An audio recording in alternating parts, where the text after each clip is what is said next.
Oh my god.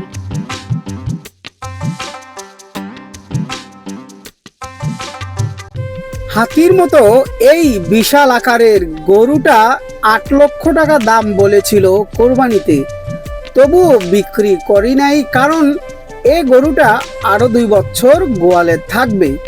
দেখা যাক এই গরুটা সামনে কোরবানিতে কত টাকা দাম ওঠে। দেখেন পাশাপাশি আরো একটা গরু রাখা আছে, ইচ্ছা আছে দুটো গরু একসাথেই অনেক বড় করব, আল্লাহ যদি হায়াতে রাখে।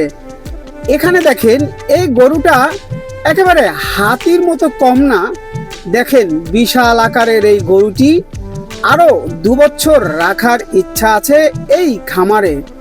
সবাই দোয়া করবেন।